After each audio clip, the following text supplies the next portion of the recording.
Salt media femu nnyo kankwongerera maaso n'ekitundu kyaffe ekyokusatu tutandikidde mu bitundu ebyerugaze waliyo akatale ak'omubuulo akonno kabeerewo buli lunaku lwakusatu naye akaleero kakyankalanye ab'ebyokwerinda abantu abasuubuzi wamu n'abakulembeze bakyankalanye era kabuze kataano ebifuba bibabugume nga bagezaako okuggyawo abasuubuzi abo.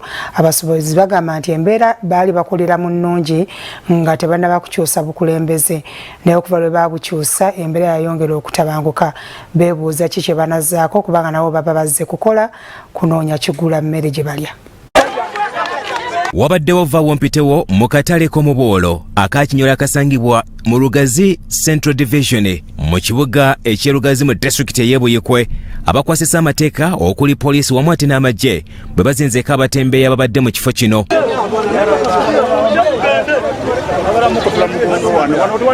Entabwe evudde ku batembeeyi okuteeka ebyamaguzi byabwe ku kkubo, ekintu ekigootanyiza eby'entambula era ng'akulira embeera z'abantu mu kibuga kino nga ye mukyala wa Meeya Ruth Nkowe ky'atakkirizanya nakyo.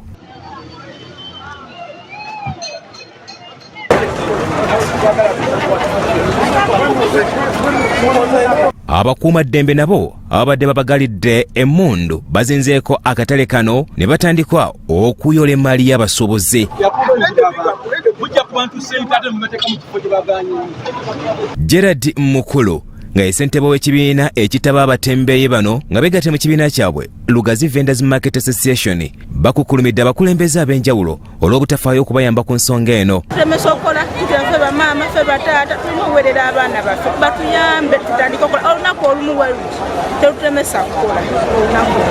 Twala ena gye nkozeseza okujja eno sinafuna na sente zinzizaayo kati nze ngenda kukola ki baagala tugende tubbe. Ekifo w'okolera alinga osasula 5,000 osasula 10,000 olw'omusolo n'5,500 ez'ekifo kati ezo ssente zibaluma kati bano abapya bazaagala n'abakadde bakola Emmanuel Mawanda ng'ono yakulembera abasuubuzi abava e Kampala n'ebitundu ebyetoolodde Buyikwe ku nsonga z'obusuubuzi naye akikkaatiriza bw'ati. Batuyisaamu amaaso tebayagala buli musuubuzi ava e Kampala bamugobye Lugazi takyakolerayo. Bwe tutetenkanya tufune luteeka batugobawo eri gye batusindika liyo babbi beereere tiwali wadde 10 tutudde e Kampala tulina wadde olw'ataano tulina abaana tulina famire tuweerera. Abasuubuzi banyonyodde nti abakulembeze bekozeemu bubinja olwo bo ne babateeka eri ewala kumpi okulira n'ebikajjo bya metta kye bagamba nti tewali baguzi.